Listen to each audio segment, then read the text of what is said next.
Hello guys, welcome back to our channel. इसमें हम cover करेंगे 14 रियासत में से ये 12 नंबर का है। ठीक है, तो खैरागढ़ रियासत। तो खैरागढ़ रियासत कौन से वंश का था? तो खैरागढ़ रियासत नागवंश का था। इनके पूर्वज पृथ्वीकर्ण छोटा नागपुर का शासक। राजधानी क्या थी इनकी? खोलवा। प्रारंभिक खैरागढ़ खड़ग राय ने बनाया। शासक है खड़ग राय, टिकैत राय, दिगपाल सिंह, फतेह सिंह, वीरेंद्र बहादुर सिंह। अब यहाँ पे क्षेत्रफल देखेंगे तो 1931 वर्ग मील। विवरण की बात करेंगे तो नागवंश नामक पुस्तक में संस्थापक है लक्ष्मी निधि राय। वंश कौन सा है? नागवंश। पूर्वज राजा सभा सिंह छोटा नागपुर का शासक। प्रारंभिक राजधानी खोलवा। राजधानी खैरागढ़ खड़ग राय ने बनाया। विशेष क्या है? छत्तीसगढ़ के 14 रियासतों में मराठा शासकों को सर्वाधिक टकोली खैरागढ़ देता था। प्रमुख शासक की बात करेंगे तो लक्ष्मी निधि राय। इन्होंने अपनी शौर्यता से मंडला नरेश संग्राम सिंह को पराजित कर खोलवा क्षेत्र 15वीं शताब्दी में पुरस्कार स्वरूप प्राप्त किया। इनके शासनकाल में राजधानी खोलवा थी। इनके दरबार में कवि दलपत देव थे, जिन्होंने साहित्य में प्रथम बार शब्द का प्रयोग किया था। अब है खड़ग राय। इस वंश के शासक खड़ग राय को 1756 में भोसले ने सामंत के रूप में मान्यता दी थी। उन्होंने राजधानी खोलवा के स्थान पर खैरागढ़ कर दिया। अब बात करेंगे टिकैत राय।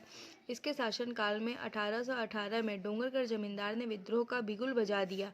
टिकैत राय ने राजनांदगांव रियासत की सहायता से इस विद्रोह को कुचल दिया। टिकैत राय के सैन्य कार्य से प्रसन्न होकर नागपुर के दरबार में इसे डोंगरगिरी की जमींदारी प्रदान की गई। अब बात करेंगे दिगपाल सिंह। नांदगांव के शासक ने डोंगरगढ़ विद्रोह को दबाने के बदले कुछ स्थानों की मांग की थी।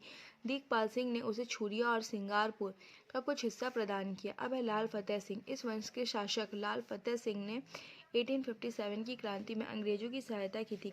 कमिश्नर इलियट को रायपुर में सुरक्षा प्रदान की। 1873 में कुशासन का आरोप लगाकर उसे वित्तीय प्रशासनिक प्रबंधन से वंचित कर दिया गया। अब है वीरेंद्र बहादुर सिंह। 10 दिसंबर 1935 को पॉलिटिकल एजेंट ने वीरेंद्र बहादुर को शासन का अधिकार व शक्तियां प्रदान की। वीरेंद्र बहादुर 1937 में ब्रिटिश सम्राट के तिलक उत्सव में भाग लेने लंदन गए। 1948 में जनता ने 10 वर्ष पूर्व करने की खुशी में अभिनंदन पत्र एवं 2501 रुपये की एक थैली प्रदान की। इन्हीं के शासनकाल में खैरागढ़ रियासत का भारत संघ में विलय हो गया। विशेष क्या? खैरागढ़ के राजाओं को न्यायिक अधिकार द्वितीय श्रेणी के मजिस्ट्रेट के थे। अब यहाँ पर देखेंगे छुई खदान रियासत। प्रारंभिक राजधानी क्या है? कोंडका। राजधानी है छुई खदान। उपाधि है महंत की। राजवंश है बैरागी। देखेंगे राजधानी क्या है इनकी छुई खदान की? कोंडका। प्रारंभिक अभी क्या है? छुई खदान। उपाधि इनको महंत की मिली। शासक है महंत रूपदास, तुलसीदास, लक्ष्मण दास, भूधर किशोर दास और ऋतुपर्ण किशोर दास। अब यहाँ पे देखेंगे प्रमुख शासक। तो फर्स्ट है महंत रूपदास। कोंडका जमींदार के विद्रोह का दमन करते हुए भोसला शासक ने महंत रूपदास को भेजा था। 18वीं शताब्दी के मध्य महंत रूपदास ने कर्ज अदायगी में यह जमींदारी प्राप्त की थी। सन 1780 में इस रियासत का क्रमबद्ध इतिहास प्राप्त होता है। अब देखेंगे महंत तुलसीदास। 1780 में भोसले ने तुलसीदास को सनद प्रदान कर कोंडका का जमींदार स्वीकार किया। महंत बाल मुकुंद दास, इन्होंने सत्ता का संचालन मात्र किया। महंत लक्ष्मण दास। सन 1845 में महंत लक्ष्मण दास उत्तराधिकारी हुए। इनके कार्यकाल में छुई खदान ब्रिटिश साम्राज्य का एक हिस्सा बन गया। 20 मई 1863 को छुई खदान को सामंतीय राज्य घोषित कर लक्ष्मण दास को रूलिंग चीफ घोषित किया गया। अब है वल्लभ किशोर दास।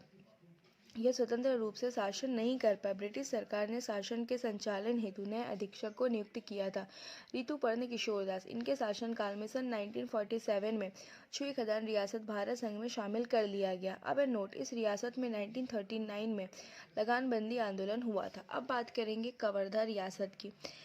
तो कौन सा वंश है? राजगोंड वंश। उपाधि किसकी मिली? ठाकुर की मिली। क्षेत्रफल 798 वर्ग मील। संस्थापक महाबली सिंह। विशेष क्या है? प्राचीन काल में कवर्धा और उसके आसपास के क्षेत्रों नागवंशीय राजाओं का प्रभुत्व था। कवर्धा क्षेत्र में शासन करने वाले फणी नागवंश की प्रामाणिक जानकारी ग्राम चौरा व छपरी में प्राप्त अभिलेख पुरातत्व से प्राप्त होती है। नागवंशीय राजाओं के पश्चात कवर्धा व उसके आसपास के क्षेत्रों पर राजगोंडों ने प्रभुत्व कायम किया। ब्रिटिश शासनकाल ने यहाँ पर गोंड शासक राज्य कर रहे थे। कवर्धा और पंडरिया जमींदारी के बीच पारिवारिक संबंध था।